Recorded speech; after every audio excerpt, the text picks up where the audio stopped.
Hi guys, welcome back to mistake movies. അപ്പോൾ ഇന്നും ഞാനൊരു കുഞ്ഞു മൂവിയിൽ ചെറിയൊരു സ്റ്റോറിയും അതുപോലെ തന്നെ അതിനെ പറ്റിയിട്ടുള്ള കുറച്ച് കാര്യങ്ങളും പറയാൻ വേണ്ടിയിട്ടാണ് ഈ വീഡിയോ ചെയ്യുന്നത്. അപ്പോൾ എല്ലാവരും ഈ ചാനൽ ആദ്യമായാണ് കാണുന്നതെങ്കിൽ ഒന്ന് കണ്ടൻസ് നോക്കിയിട്ട് നിങ്ങൾക്ക് ഇഷ്ടപ്പെടുവാണെങ്കിൽ ഒന്ന് സബ്സ്ക്രൈബ് ചെയ്ത് ലൈക്ക് ചെയ്ത് ഷെയർ ചെയ്തൊക്കെ ഒന്ന് സപ്പോർട്ട് ചെയ്യണം കേട്ടോ. അപ്പോൾ ഇന്ന് Dominic and the ladies purse എന്ന മമ്മൂക്കയുടെ ചിത്രമാണ്. അതിന്റെ ചെറിയൊരു സ്റ്റോറി പറയാൻ വേണ്ടിയിട്ടാണ് ഈ വീഡിയോ ചെയ്യുന്നത്. 2025 റിലീസായ ഒരു മിസ്റ്ററി കോമഡി ത്രില്ലർ മൂവിയാണ് Dominic and the ladies purse. ചിത്രം ഡയറക്റ്റ് ചെയ്തേക്കുന്നത് തമിഴിലെ ഒരു ഫേമസ് ഡയറക്ടറായ ഗൗതം വാസുദേവ് മേനോനാണ്. അദ്ദേഹത്തിന്റെ മലയാളം ഡീബട്ടിൽ ഹീറോ ആയിരിക്കും എത്തിയിരിക്കുന്നത് മമ്മൂക്കയാണ്. മമ്മൂക്കയോടൊപ്പം തന്നെ ഗോകുൽ സുരേഷ്, സുഷ്മിത ഭട്ട്, സിദ്ദിഖ്, വിനീത്, വിജയ് ബാബു തുടങ്ങിയവരും ചിത്രത്തിൽ അഭിനയിച്ചിട്ടുണ്ട്.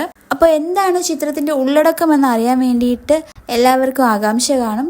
കണ്ടിട്ടുള്ളവർക്ക് ആകാംക്ഷ കാണില്ല, കാണാത്തവർക്ക് ഒരു ആകാംക്ഷ കാണും എന്താണ് ഈ ചിത്രത്തിന്റെ ഉള്ളടക്കം എന്ന്. അപ്പോൾ അത് ഞാൻ ഈ വീഡിയോ പറയാം. അപ്പോൾ അതിനു മുമ്പ് ഞാൻ ഒന്നുകൂടെ പറയാണ്, ഇതുവരെ ഈ വീഡിയോ കണ്ടിട്ടും നിങ്ങൾ സബ്സ്ക്രൈബ് ചെയ്തിട്ടില്ല എങ്കിൽ ഒന്ന് ഒന്ന് സബ്സ്ക്രൈബ് ചെയ്ത് ലൈക്ക് ചെയ്തും സപ്പോർട്ട് ചെയ്യണം. അപ്പോൾ ഞാൻ നേരെ സ്റ്റോറിയിലോട്ട് പോവാണ്. ഡൊമിനിക് ഒരു ഡിസിപ്ലിൻഡ് ആയിട്ടുള്ള ഒരു എക്സ്-കോപ്പാണ്. എന്ന് വെച്ചാൽ നേരത്തെ പോലീസിലായിരുന്ന ആളാണ് ഡൊമിനിക്. ഇപ്പോൾ ഡൊമിനിക് ഒരു ഡിറ്റക്റ്റീവ് ആയാണ് വർക്ക് ചെയ്യുന്നത്. ഈ ചിത്രത്തിൽ ഡൊമിനിക് ഒരു പേഴ്സിന്റെ ഉടമയെ കണ്ടെത്താൻ നടത്തുന്ന ശ്രമങ്ങളാണ് ഫസ്റ്റ് ഹാഫിൽ കാണിക്കുന്നത്. ഫസ്റ്റ് ഹാഫിൽ തന്നെ ഡൊമിനിക് എങ്ങനെയുള്ള വ്യക്തിയാണെന്ന് ഫുൾ ഡീറ്റെയിൽ ഫോക്കസ് ചെയ്ത് കാണിക്കുന്നുണ്ട്. ഡൊമിനിക് ഒരു ഒറ്റപ്പെട്ട ഈഗോയിസ്റ്റിക് ആയിട്ടുള്ള ഒരു വ്യക്തിയാണ് എന്ന് കോമഡി രൂപത്തിൽ കാണിച്ചിട്ടുണ്ട്. ജീവിതത്തിൽ പരാജയങ്ങൾ നേരിട്ട് കൊണ്ടിരിക്കുമ്പോഴാണ് ഒരു കേസ് അയാളുടെ കയ്യിലെത്തുന്നത്. അപ്പൊ എന്താണ് ആ കേസ്, അതിനെ ചുറ്റിപ്പറ്റിയിട്ടുള്ള കാര്യങ്ങളും എന്താണെന്ന് നമുക്ക് നോക്കാം. പോലീസ് ഓഫീസർ ആയിരുന്ന CI ഡൊമിനിക് ഇപ്പോ ഫോഴ്സിന്റെ പാർട്ടല്ല, പകരം ഒരു പ്രൈവറ്റ് ഡിറ്റക്റ്റീവ് ഏജൻസി നടത്തുകയാണ്. കല്യാണാലോചനകളൊക്കെ വരുമ്പോൾ പെണ്ണിന്റെയും ചെക്കന്റെയും ഫാമിലി ബാക്ക്ഗ്രൗണ്ടും വേറെ അഫയേഴ്സും ഒക്കെ ഉണ്ടോ എന്നൊക്കെ ചെക്ക് ചെയ്യുന്നതായിരുന്നു ഇവരുടെ മെയിൻ പരിപാടി. ഒരു പോയിന്റിൽ എത്തുമ്പോൾ ഡൊമിനിക് വാടകയ്ക്ക് കഴിയുന്ന വീട്ടുടമസ്ഥയ്ക്ക് ഹോസ്പിറ്റലിൽ അഡ്മിറ്റ് ആവുന്നുണ്ട്. ആ അഡ്മിറ്റ് ആവുന്ന സമയത്ത് അവരുടെ കയ്യിലൊരു ലേഡീസ് പേഴ്സ് കിട്ടുന്നു. അത് ആരുടെയെന്ന് കണ്ടുപിടിക്കാൻ ഡൊമിനിക്കിനെ ഏൽപ്പിക്കുന്നു. പേഴ്സിന്റെ ഉടമയെ കണ്ടുപിടിച്ചാൽ പകരം വാടക കുടിശ്ശിക എഴുതി തള്ളാമെന്ന് പറയുന്നു. എങ്ങനെ ഡൊമിനിക് പേഴ്സിന്റെ ഓണറിനെ കണ്ടുപിടിക്കും? ഇതാണ് ഈ ചിത്രത്തിന്റെ ഉള്ളടക്കം. അടുത്തിടെ ഇറങ്ങിയ സിനിമകളിൽ കാണുന്ന പോലെയുള്ള ബാഡ് ഗായ് ഫ്ലാഷ് ബാക്ക് ഈ ചിത്രത്തിലും കാണുന്നുണ്ട്. അതുകൊണ്ട് തന്നെ വലിയ സർപ്രൈസിങ് എലമെന്റ് ഒന്നും ചിത്രത്തിൽ ഉണ്ടായിരുന്നില്ല. ചിത്രത്തിൽ GV മേനോൻ കൂടുതൽ സിമ്പിൾ ആയ ടോണാണ് തിരഞ്ഞെടുത്തിരിക്കുന്നത്. സെക്കൻഡ് ഹാഫിൽ കാര്യങ്ങൾ കുറച്ചുകൂടി സീരിയസ് ആവുന്നുണ്ട്. മമ്മൂക്ക ഈ ചിത്രത്തിലെ ഹീറോയ്ക്ക് പുറമെ ആ ക്യാരക്ടറിന് കൂടുതൽ പ്രാധാന്യം നൽകിയിട്ടുണ്ട്. ഗോകുൽ സുരേഷ് വിക്കി എന്ന ക്യാരക്ടർ വളരെ മികച്ചതായി തന്നെ ചെയ്തിട്ടുണ്ട്. വിക്കിക്ക് കുറച്ച് പണം സമ്പാദിച്ച് ഉന്നത വിദ്യാഭ്യാസത്തിന് ഫോറിനിൽ പോകാനുള്ള ശ്രമത്തിലാണ്. അതിനുവേണ്ടിയാണ് ഡൊമിനിക്കിന്റെ ഡിറ്റക്റ്റീവ് കമ്പനിയിൽ ചേർന്നത്. കഥയെല്ലാം മാറി മറിയുന്നത് ലേഡീസ് പേഴ്സ് ഇൻവെസ്റ്റിഗേറ്റ് ചെയ്യുമ്പോഴാണ്. കഥ തുടരുമ്പോൾ പേഴ്സിന്റെ ഉടമയായ പൂജ, അതായത് മീനാക്ഷി ഉണ്ണികൃഷ്ണൻ അവതരിപ്പിക്കുന്ന ക്യാരക്ടർ മിസ്സിംഗ് ആണെന്ന് അവരുടെ അമ്മ സങ്കടത്തോടെ പറയുമ്പോഴാണ്. എന്നാൽ ഡൊമിനിക്കിന് ഈ കേസിനോട് വലിയ ഇൻട്രസ്റ്റ് ഒന്നും ഉണ്ടായിരുന്നില്ല. കാരണം കറക്റ്റായിട്ട് പേയ്മെന്റ് ഒക്കെ കിട്ടുമോ എന്നൊരു പേടി അയാൾക്കുണ്ടായിരുന്നു. പക്ഷെ ഡൊമിനിക്കിന്റെ വാടക വീട്ടിലെ ഉടമ മാധുരി, അതായത് വിജി വെങ്കടേഷ്, തന്റെ വാടകയെല്ലാം എഴുതി തള്ളാമെന്ന് പറഞ്ഞതുകൊണ്ട് മാത്രം ഡൊമിനിക് ഈ കേസ് ഏറ്റെടുക്കുന്നുണ്ട്. അങ്ങനെ പൂജയ്ക്കായുള്ള സെർച്ചിങ് തുടങ്ങുന്നു. ആദ്യം തന്നെ പേഴ്സിന്റെ അകത്തുള്ള കണ്ടന്റ്സ് ഒക്കെ നോക്കുന്നു.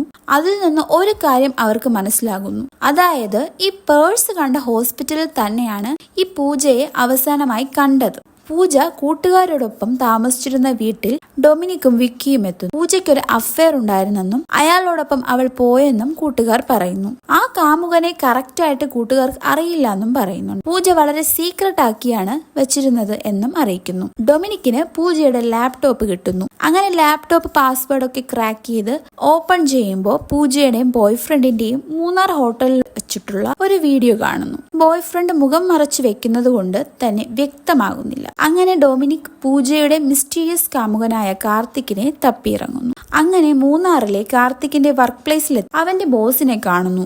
കാർത്തിക് പാവങ്ങളുടെ കേസ് മാത്രം എടുക്കുന്ന ഒരു ഫ്രീ ലോയർ ആയിരുന്നു. ഓരോ കേസ് തോക്കുമ്പോഴും കാർത്തിക് വളരെ അപ്സെറ്റ് ആകാറുണ്ട് എന്ന് ബോസ് ആയ പ്രകാശ് പറയുന്നു. പ്രകാശ് എന്ന ക്യാരക്ടർ അവതരിപ്പിക്കുന്നത് വിനീതാണ്. എന്നാൽ ഈ ബോസ് പ്രകാശിനോട് ഓരോ ചോദ്യം ചോദിക്കുമ്പോഴും അൺകംഫർട്ടബിൾ ആകുന്നത് കാണാം. ഡൊമിനിക് ശ്രദ്ധിക്കുന്നു അതൊക്കെ. വളരെ സർപ്രൈസിംഗ് ആകുന്ന മറ്റൊരു കാര്യം ഈ കാർത്തിക് 2 വർഷമായി മിസ്സിംഗ് ആണെന്നുള്ളതാണ്. പൂജയ്ക്ക് എന്താണ് പറ്റിയതെന്ന് അറിയുന്നതിന് മുന്നേ ഡൊമിനിക് കാർത്തിക്കിന് എന്താണ് പറ്റിയതെന്ന് അന്വേഷിക്കാൻ അവന്റെ തറവാട്ടിലേക്ക് പോകുന്നു. അവിടെ വെച്ച് കാർത്തിക്കിന്റെ സിസ്റ്റർ നന്ദിത, അതായത് സുഷ്മിത ഭട്ട് അവതരിപ്പിക്കുന്ന കഥാപാത്രം നന്ദിത ആണ് ഇപ്പോൾ തറവാട്ടിൽ താമസിക്കുന്നതെന്നും അവർ ഒരു നർത്തകിയാണെന്നും മനസ്സിലാക്കുന്നു.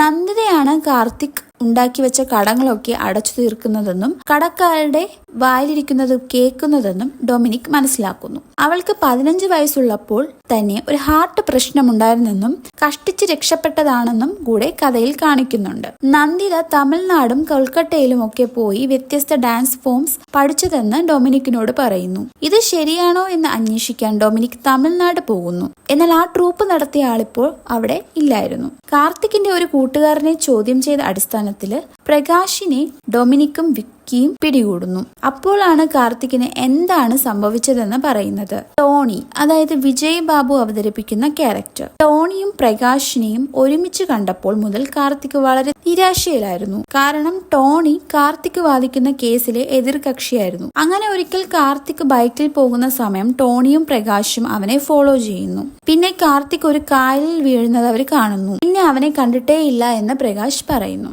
ഡൊമിനിക് തന്റെ നിയമത്തിലുള്ള പിടിപാടുകളൊക്കെ വെച്ച് ബോഡി ഐഡന്റിഫൈ ചെയ്യുന്നു. എന്നാൽ വളരെ വ്യത്യസ്തമായി ട്വിസ്റ്റ് വരുന്നത് ആ ബോഡി കാർത്തിക്കിൻ്റെതല്ലായിരുന്നു, പകരം പൂജയുടെ ബോഡിയായിരുന്നു. അങ്ങനെ ഡൊമിനിക്കിന് സംശയം ഭയങ്കരമായി കൂടി ഡൊമിനിക് നന്ദിതയുടെ അടുത്തേക്ക് പോകുന്നു. നന്ദിതയോട് ഈ കാര്യങ്ങളൊക്കെ പറയുന്നു. നന്ദിതയാണ് സംശയമെന്നും നന്ദിതയാണ് ബ്രദറിനെ കൊന്നതെന്നും എടുത്ത വായിൽ തന്നെ ഡൊമിനിക് പറയുന്നു. അതുപോലെ തന്നെ നന്ദിതയെ പരിശോധിച്ചപ്പോൾ നന്ദിതയുടെ ബോഡിയിൽ ഹാർട്ടിന്റെ ഡിസീസ് ആയിട്ടുള്ള ഒരു പ്രശ്നവും ഇല്ല എന്നും ഇയാൾ കണ്ടുപിടിക്കുന്നു. ഇത് കേട്ടൊക്കെ നന്ദിതയ്ക്ക് വളരെ ദേഷ്യം വരുന്നു. അപ്പോൾ തിരിച്ചു ചോദിക്കുന്നു, നിങ്ങൾക്ക് എന്ത് എവിഡൻസ് ആണ് അതിനൊക്കെ ഉള്ളതെന്ന് തിരിച്ചു ചോദിക്കുന്നു. അങ്ങനെ ഇവർ സംസാരിച്ചുകൊണ്ടിരിക്കുമ്പോൾ ഡൊമിനിക്കിന് നന്ദിത ഡാൻസ് പഠിച്ച തമിഴ് ട്രൂപ്പിന്റെ ഒരു കോള് വരുന്നുണ്ട്. അതിൽ ആ കോളിൽ പറയുന്നത് കാർത്തിക്കാണ് ഡാൻസ് വളരെയധികം ഇഷ്ടപ്പെട്ടതെന്നും കാർത്തിക്കിന് ഫീമെയിൽ ക്യാരക്ടേഴ്സ് ആയിട്ടുള്ള കാര്യങ്ങൾ ചെയ്യാനായിരുന്നു കൂടുതൽ താല്പര്യമെന്നും ഒക്കെ ആ കോൾ വിളിച്ച ആള് പറയുന്നു. നന്ദിത 15 വയസ്സുള്ളപ്പോൾ തന്നെ ഹാർട്ടിന്റെ എന്തോ പ്രശ്നം വന്ന് മരിച്ചുവെന്നും അവിടെയുള്ള സ്ത്രീ എന്തായാലും നന്ദിതയല്ല, അത് കാർത്തിക്കാണെന്നും അയാൾ ഫോണിലൂടെ പറയുന്നു. അങ്ങനെയാണ് ഡൊമിനിക്കിന് മനസ്സിലാവുന്നത് അയാളുടെ മുമ്പിൽ നിൽക്കുന്ന നന്ദിത എന്ന് പറയുന്ന അത് കാർത്തിക്കാണെന്ന് മനസ്സിലാക്കുന്നു. അയാളുടെ ഐഡന്റിറ്റി മാറ്റി നന്ദിതയുടെ പേര് പറഞ്ഞിട്ടായിരുന്നു കാർത്തിക് പെൺവേഷത്തിൽ ജീവിച്ചതാണ് എന്ന് മനസ്സിലാക്കുന്നു. ജെൻഡർ ഡിസ്ഫോറിയ എന്ന ഒരു പ്രശ്നം കാരണമാണ് കാർത്തിക് ഇത് അനുഭവിച്ചതെന്നും തന്റെ സിസ്റ്ററിന്റെ മെമ്മറിയും കണ്ടിന്യൂ ചെയ്യാൻ വേണ്ടിയിട്ടും കൂടിയാണ് ഈ രൂപം കെട്ടിയതെന്നും നന്ദിത പറയുന്നുണ്ട്. നന്ദിത മീൻസ് ഇപ്പോഴത്തെ കാർത്തിക് നന്ദിത പറയുന്നുണ്ട്. തന്റെ ഐഡന്റിറ്റി താൻ സിസ്റ്റർ ആണെന്ന് മനസ്സിലാക്കാൻ വേണ്ടി കാർത്തിക് എന്ന ആ ഒരു പേഴ്സൺ മരിക്കണമല്ലോ. അങ്ങനെ അതിനു വേണ്ടി സ്ക്രിപ്റ്റ് ചെയ്തതാണ് പൂജേനെയാണ് അതിനു വേണ്ടി ഉപയോഗിച്ചത്. പൂജേനെ കൊന്ന് വെള്ളത്തിൽ കളഞ്ഞിട്ട് അത് കാർത്തിക്കാണെന്ന് പറയുക, അതായിരുന്നു നന്ദിതയുടെ ലക്ഷ്യം. പൂജയും കാർത്തിക്കും നേരത്തെ തന്നെ ബ്രോക്കപ്പ് ആയിരുന്നു. കാരണം പൂജയും കാർത്തിക്കും നേരത്തെ തന്നെ ബ്രേക്കപ്പ് ആയിരുന്നു. കാരണം ഈ ഒരു ജെൻഡർ ഡിസ്ഫോറിയ കാരണമാണ് പൂജ നേരത്തെ തന്നെ കാർത്തിക്കുമായി ബ്രേക്കപ്പ് ആയത്. അപ്പോൾ ഇത് ദേഷ്യം പിടിപ്പിക്കാൻ വേണ്ടി നന്ദിത എന്ന് ഇപ്പോൾ ആയിരിക്കുന്ന നന്ദിതയെ കാർത്തിക് എന്നായിരുന്നു ഡൊമിനിക് വിളിച്ചിരുന്നത്. ഇത് കേട്ട് അവർ തിരിച്ച് അറ്റാക്ക് ചെയ്യാൻ വേണ്ടിയിട്ട് നോക്കുന്നു ഡൊമിനിക്കിനെ. അങ്ങനെ ഈ കേസ് തെളിച്ചതിന്റെ ഭാഗമായിട്ട് ഡൊമിനിക്കിന് ഭയങ്കരമായിട്ടുള്ള അപ്രിസിയേഷൻസ് കിട്ടുന്നുണ്ട്. തുടർന്ന് ഒരുപാട് കേസുകൾ അയാൾക്ക് വരാൻ തുടങ്ങി. നന്ദിത ഇവിടുന്ന് നാട് വിട്ട് ആൻഡമാനിലോട്ട് പോയി. ലാസ്റ്റ് സീനിൽ കാണിക്കുന്നത് ഡൊമിനിക്കിന്റെ ഒരു കോള് നന്ദിതയ്ക്ക് വരുന്നതാണ്.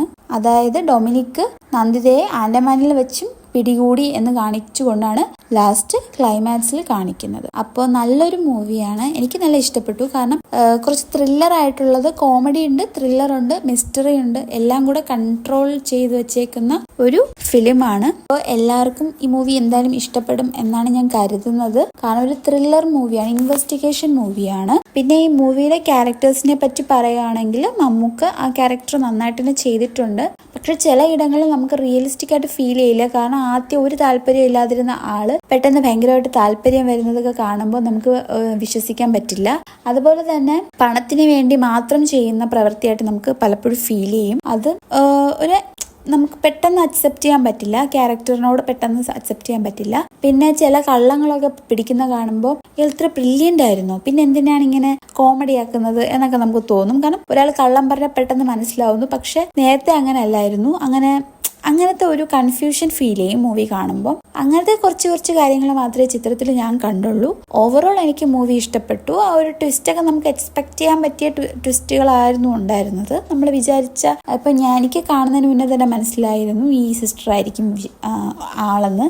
പക്ഷെ അത് ഓരോരുത്തർക്കും കാണുന്നവർക്ക് മനസ്സിലായി കാണും. അപ്പം അങ്ങനത്തെ ഒരു ഭയങ്കരപ്പെട്ട ഒരു സസ്പെൻസ് ഒന്നും എനിക്ക് തോന്നിയില്ല. ഒരു കഥയുടെ ഫ്ലോ കണ്ടപ്പോഴേ മനസ്സിലായി നമ്മളൊട്ടും പ്രതീക്ഷിക്കാത്ത ആളായിരിക്കുമല്ലോ വില്ലൻ. അപ്പം അങ്ങനെ ഞാൻ ഫീൽ ചെയ്ത എനിക്ക് തോന്നി സിസ്റ്റർ ആയിരിക്കും എന്ന്. അപ്പം ഇത്രയൊക്കെയാണ് എനിക്ക് ഫീൽ ചെയ്ത മെയിൻ സംഭവങ്ങൾ.